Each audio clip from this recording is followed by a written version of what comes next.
In this video, I'm playing a 5-point match against XG and analyzing it. One of the best ways to improve at backgammon is with practice, but practice alone is not enough. You really have to learn from your mistakes, and that's the advantage of playing against the computer.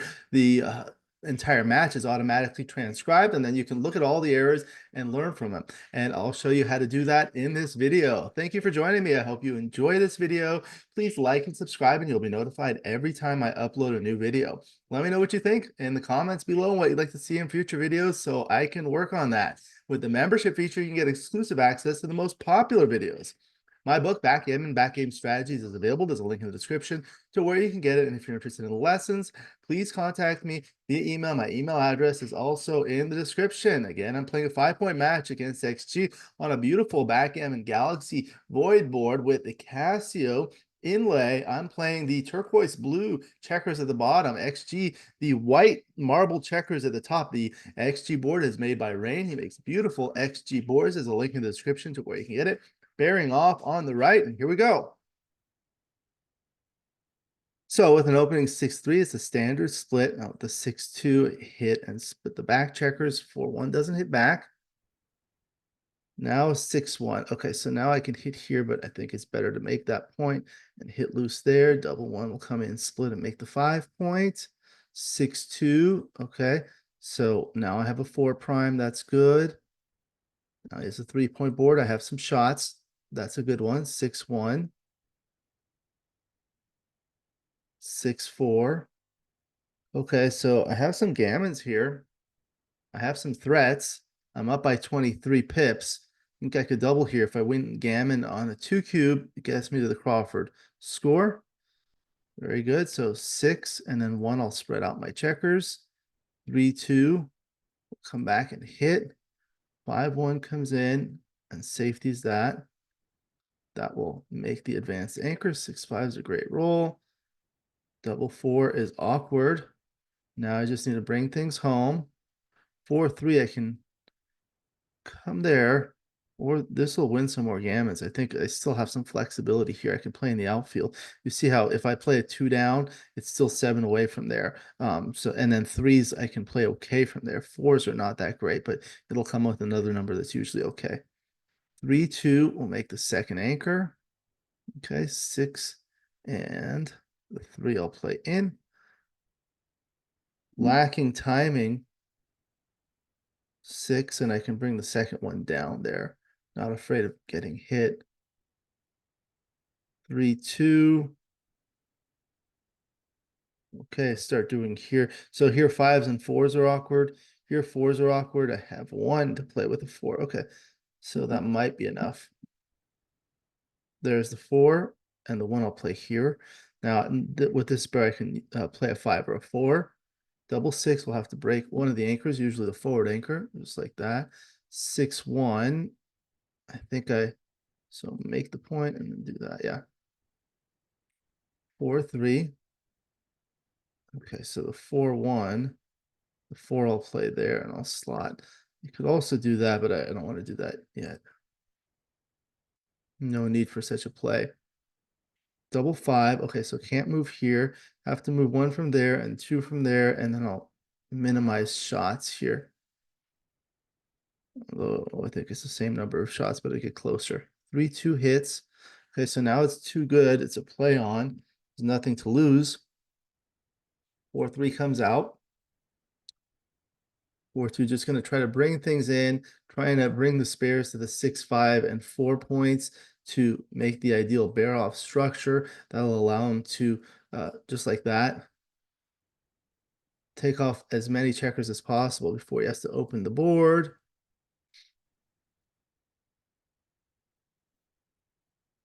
So now 6-5 leaves a shot, doesn't do it. 4 will bear off. Okay, playing aggressively for the gammon. 3-2. 5-3 can't come in. Gammon is very valuable here. So there's a 6, and I'm going to try to come in perfectly. Trying to get things around. Okay, so that'll save the gammon. 1, 2, 3. And this will save me on the double on the 4-3. But I miss on the double 4. Yeah, that's okay. Double four will get me off next time. I think that doesn't matter. I save the gammon, be a redouble on the pass. Okay, now 6-4, I'm behind. This is where you want to make the aggressive plays of making the point, which will win more gammons. 6-2, I'll split. 6-3 will hit and split the back checkers. 6-5, I get to hit back. Okay, so that comes in and hits both, making the 5-point on head. 5-2, it's bad. 6-1 will come out and hit another checker. Okay, I anchored, so that's good. 3-1 will make the bar point and split. 3-2, the 2 comes in and the 3 is down. Double. Yeah. I don't like it. I have this deep point, 3 checkers back, 8 checkers in the zone, but shots here.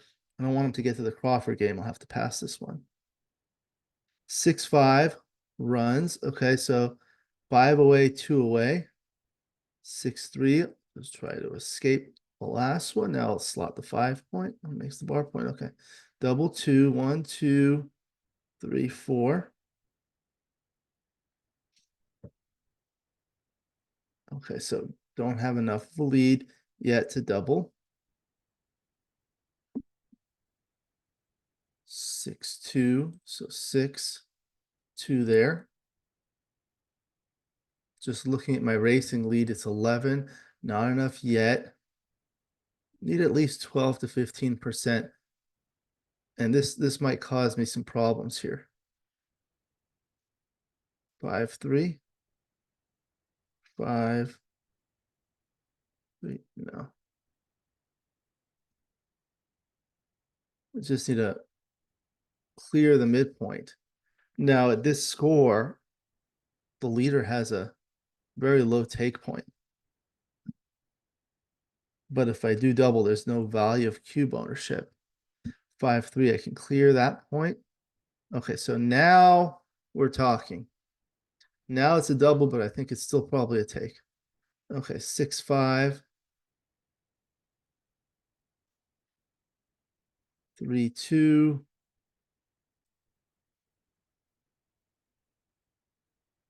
4-1. Don't want to leave all those shots. Double 4 is a good roll.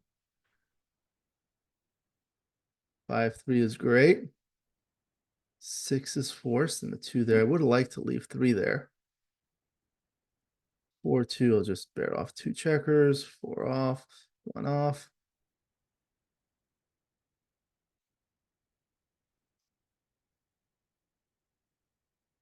So 3 then 5, or 5 then 3. I think it makes a huge difference.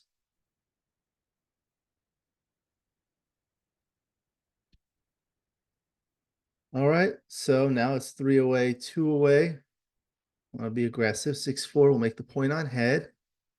4-3 is a good roll, makes the anchor. 6-3, I'll have to split like that. So now I have 3s here, 2s and 4s there, but I outboarded 2-1. Okay, 6-3. So I can hit loose there, but I think I just bring both out. Double 1 makes the 5-point. 3-2, the 3 is forced, and I'll come out there. Don't want to get into a hitting exchange here. Okay, 4-1. So I can come out here into a double shot. I think I'll just play safe here. Okay, now is the time where I can leave a single shot. Okay, so now it's a close race. I think I still have to roll. 6-2. Okay, double 4. Now I'm behind in the race. So that helped. I think I can do this attack, gains a lot in the race, puts a checker on the bar, 3-1. All right, so now, is it too good to double? No, I think it's a double. Okay, so now it's 2 away, 2 away. Here's where you just double at your first opportunity. If I roll double 5 or double 3 or something, any fans. Now makes it virtual DMP 4-1. Okay, so at DMP, I think this is the play. The double tiger puts 2 on the bar, works well, obviously, against the double 6, as well as the 6-3, 6-2, 6-1. Also, 3-2, 3-1, and 2-1 are good. So that's usually what you want to do. 6-3, just like that. Okay, so 4-2 will cover both, makes the rack. All right, so now I want to blitz and attack. So here's the 4, and I want to bring another checker into the zone. 6-4 dances. The blitz is working. So 6 just bringing checkers into the zone. Ammunition. 3-2. Just have to commit to the blitz. Okay, so 6-1. I'll have to continue with the blitzing option. Okay, so now I'm behind, so I'll have to do the triple split. Okay, so double 5. 1, 2, and 3, 4. So I leave that for a 6 shot. Like that. 6, and the 3 will come down. Now I need 9s. 4, 3. Okay, so I'll split with the 4. Come over with the 3 there. Now a 6 will cover. 5, 2 is not it, but I can bring more ammunition into the zone. There's the 4. And the 1, I'll just slot the bar point. Now I need a 6 to complete the prime. There we go. Now I just need to bring things home. Do I make it? So double 3 is okay. Double 6s, double 1 is reasonable. I don't want to leave this one stranded. I don't want this anchor. I just need to bring things around. So double 5, 3, and I guess I don't need to leave the blot there. Just bring 2 down. Okay, now I'll leave the blot. Okay, 6-4 dances. Hoping the prime holds up. Okay, so now it's prime versus prime. Need a 6. No. The 4-2. Okay. So I'll have to break here. I don't want to do anything fancy like this. Just kill numbers. 6-4 comes out. 4-3 plays okay for now. So that cracks. Now looking for a 6. That's a good roll. I'm looking for a 4, perhaps.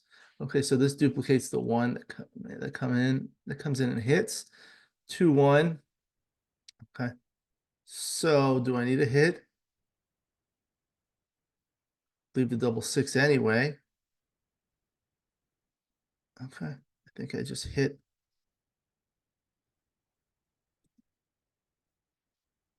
Maybe I don't need to hit. There'll be another possible. I don't know about this one. I'll go with the hit. Okay. 4-3. Now I just need to clear safely. And that's it. Let's see what happens. Okay, the 5-2 is forced. 5-2 is forced again. I have it set to play the force plays automatically. There's a shot, 3-2. Okay, so that's gin. Now I'll analyze it. This is what I recommend everyone do after their matches. Just go through every single move. The ones that you got right, you can kind of go through them quickly, but the ones that you didn't, you can learn from it, or the ones that you were unsure of. Okay, so with the 6-2, that was just a hit and split. And then the 6-1, that was clear. You don't want to do anything else there. Okay. Just make the bar point and hit loose. This has the benefit of knocking the opponent off the potential anchor and unstacking this. Now you have a 3 prime, and that results in this position. Now you can subsequently extend it pretty easily into a 4 prime. Then there was a 6-2, which is exactly what I did. And then the 6-1 hits. And then this was barely a double, but a take. You see there's 61% wins, but 27% gammon. So here's what happens. If you go to the cube information, so it's under analyze and cube information, or you can hit Control-Alt-K.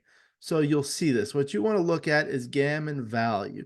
Gammon value is basically how valuable is it to win a gammon. For money or unlimited, it's always at 0.5 because it takes 2 extra wins to make up for 1 gammon loss. So you have to win twice as many additional net gammons as you do going from single wins to single losses to make up for it. But in a match, it's different. So if you go to the match and you go to the score 5 away, 5 away, if you look at what happens, On a center cube, it's slightly less valuable than money because then you get to the three-way score, which is awkward. But on a two cube, it's more valuable. It's 0.655. So when you're in a gammonish position at five away, you want to double aggressively. So this is barely a double, but it is a double. So you can look at it on another board, and let's look at it at like different match scores.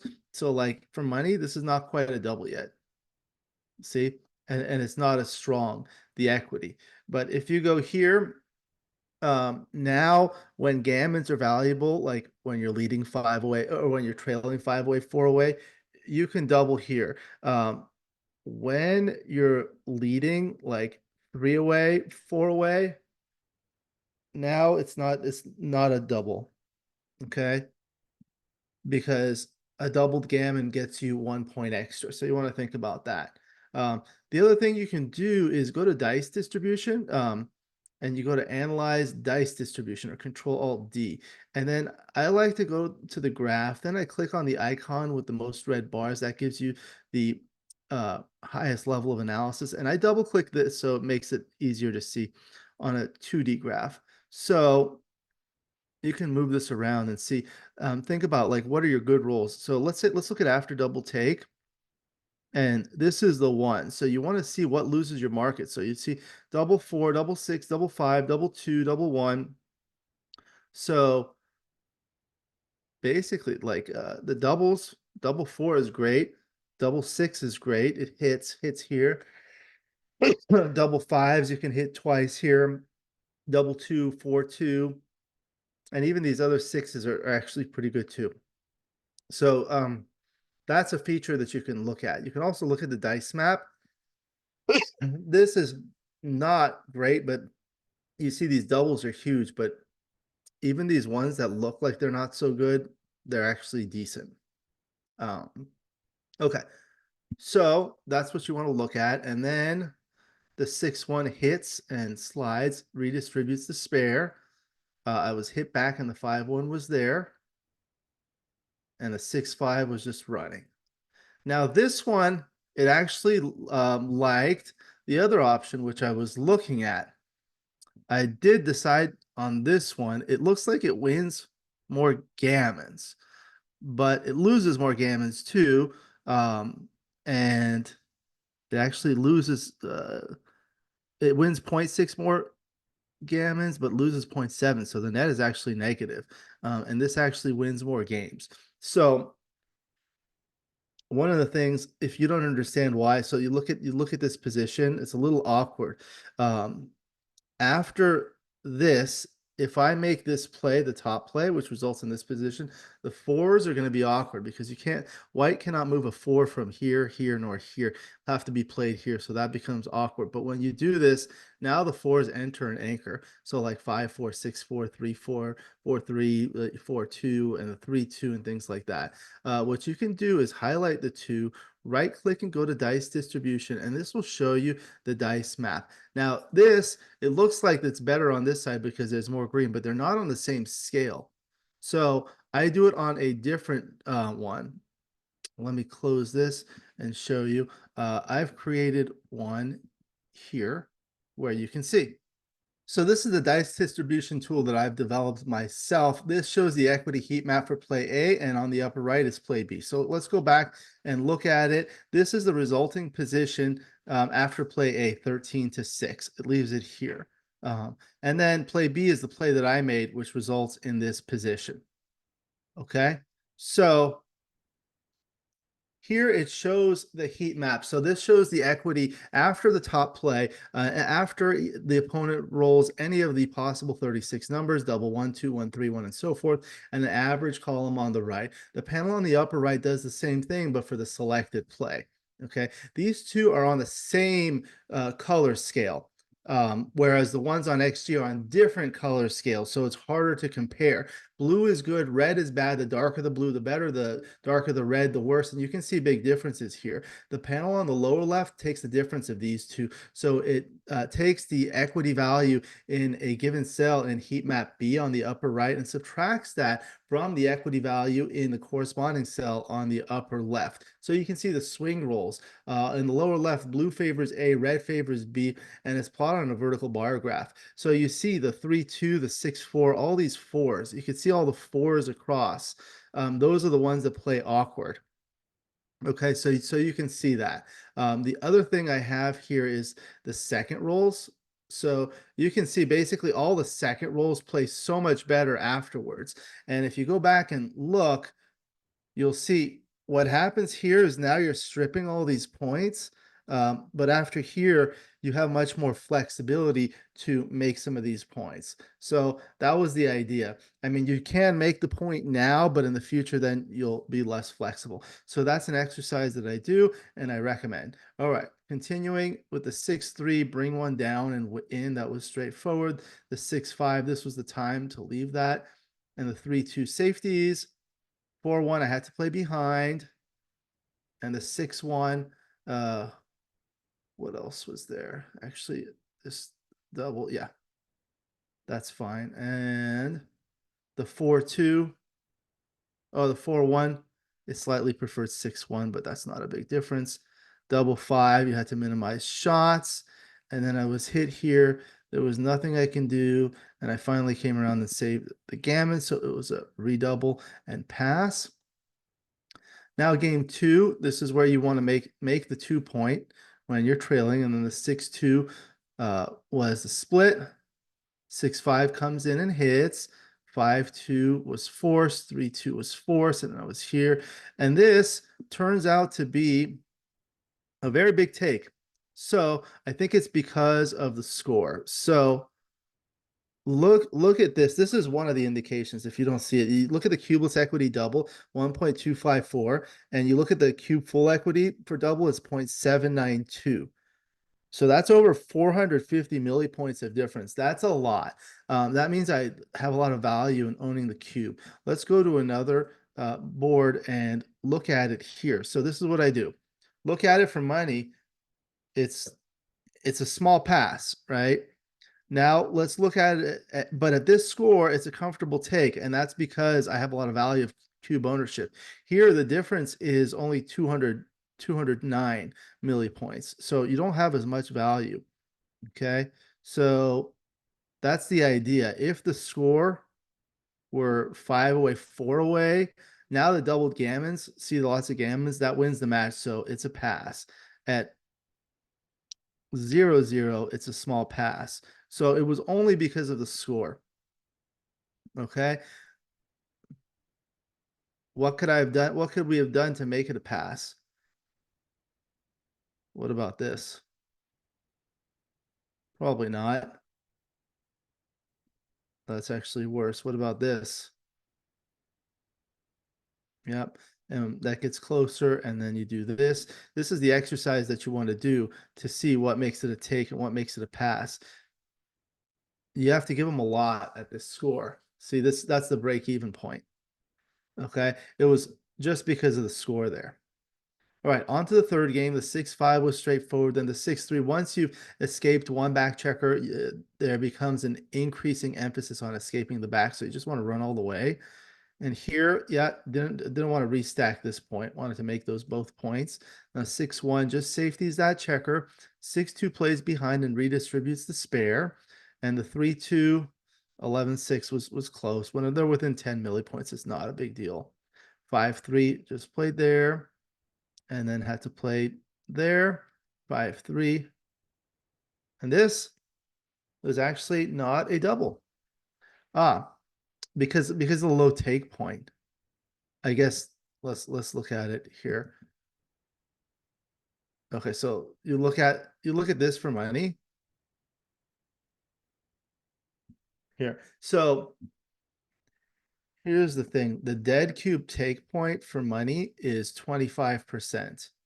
But the live cube, the dead cube take point at 2-way 5-way 17.5%. So let's look at it at 5-away, 2-away. You see, it's really low. It's really low. So much easier to take. Yeah. So you kind of have to adjust. I mean, he doesn't have value of cube ownership, but he has so many wins that it's going to be uh, an easy take. So it's not quite a double. What do I need to change? Let's go to the other board. This is what you do. You change the position. What about now? Now it's a 19 pip lead. Still not a double. Look at that. What if you lead by more? Still not a double. Interesting. It's just a score. You look at this for money. It's a strong double. Okay, so it's a score thing here. Okay. And then the 6-5, 2 off the 8 point was a little bit better here. Okay. 3-2 just clears, and that's what the focus is. 4-1, I had to play safe. Double 4 was good. 5-3 was great. 6-2, and I think that was about it. So yeah, the 4-2 didn't want to clear the 6 point here. You want to just play there. And then just bearing off checkers. And that was it for that game.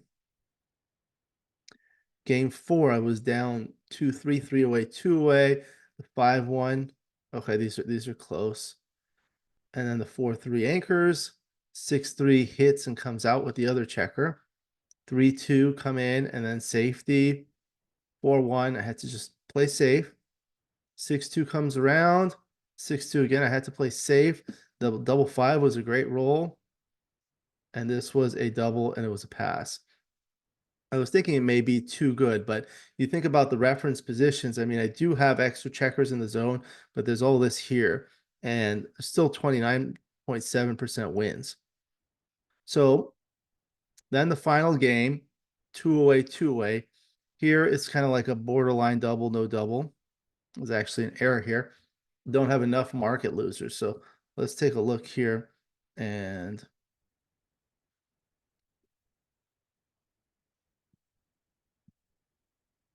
this only shows the first roll sequences, but you look at the first and second roll sequences, there aren't a lot. Actually, nothing really. So the take point is higher here, so you have to be more careful when you take, but still slight favorite, not quite a double. This is very technical. Okay, so then with the 6-1, just made that point. Okay, so look, let's look at this one. It preferred up and hit like this. Like this. But notice how big of an error it is to just hit like that and either don't hit a second or split. You can play really aggressive. This is an aggressive play too.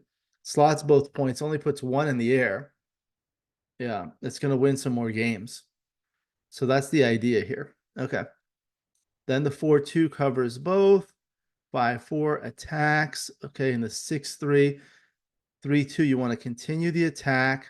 6-1, continue the attack. Once you're trying to do that in the 3-1, I couldn't do anything. I would have to just bring this in. The double 5, again, that was forced, and then you hit and just safety 1. Bringing 1 around there was close, actually. And then the 6-3 hit and continue. 4-3. It likes splitting with 13-10. Interesting.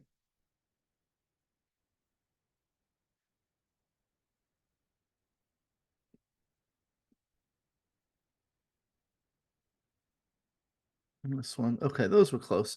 And then the 5-2 couldn't cover, just brings 1 in. 4-1 covers and slots the bar point so that when I made it next, that makes life easy. And here I wanted to make that point. I didn't want to make the anchor. I just wanted to liberate the back checkers, and that's the best way to kind of get both out of them. And the double 5 was a great roll. 2-1, left a shot. I was hit, danced, and then the 4-1 was forced. So it got a little awkward here, the 4-2. So had to do this. You didn't want to play anything fancy. The 4-3 had to do that. 3-1 was forced to come in, and then you just want to break there. 6-1 was a great roll. Comes out and lifts. And 2-1 duplicates the ones. And 2-1. Okay, so these two were close. Okay. This was actually an error because it gives a double six without putting a second checker on the bar. This does leave the double six. Okay, 6-5, left a shot, wasn't hit. 4-3, left some shots, wasn't hit. And that was it for the match.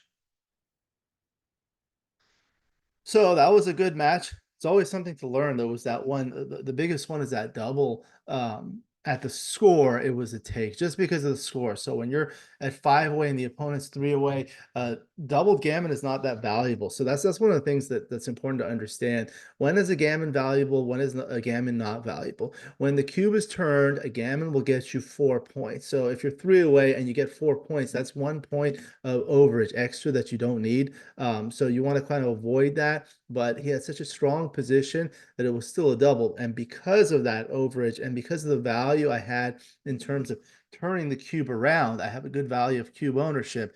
That's what made it a take. Then there was the other 4-3 where I could have made that point on head, which I did, but it led to an inflexible structure.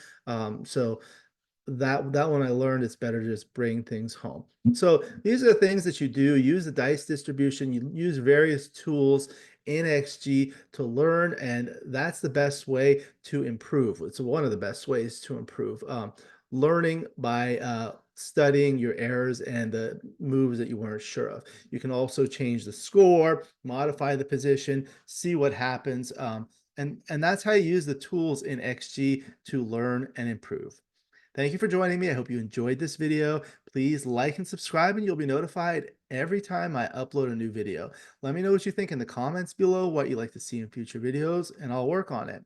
With the membership feature, you can get exclusive access to the most popular videos. Again, my book, Backgammon Backgame Strategies, is available. There's a link in the description to where you can get it. And if you're interested in lessons, please contact me via email. My email address is also in the description. I look forward to seeing you in future videos. And until then, keep rolling your dice.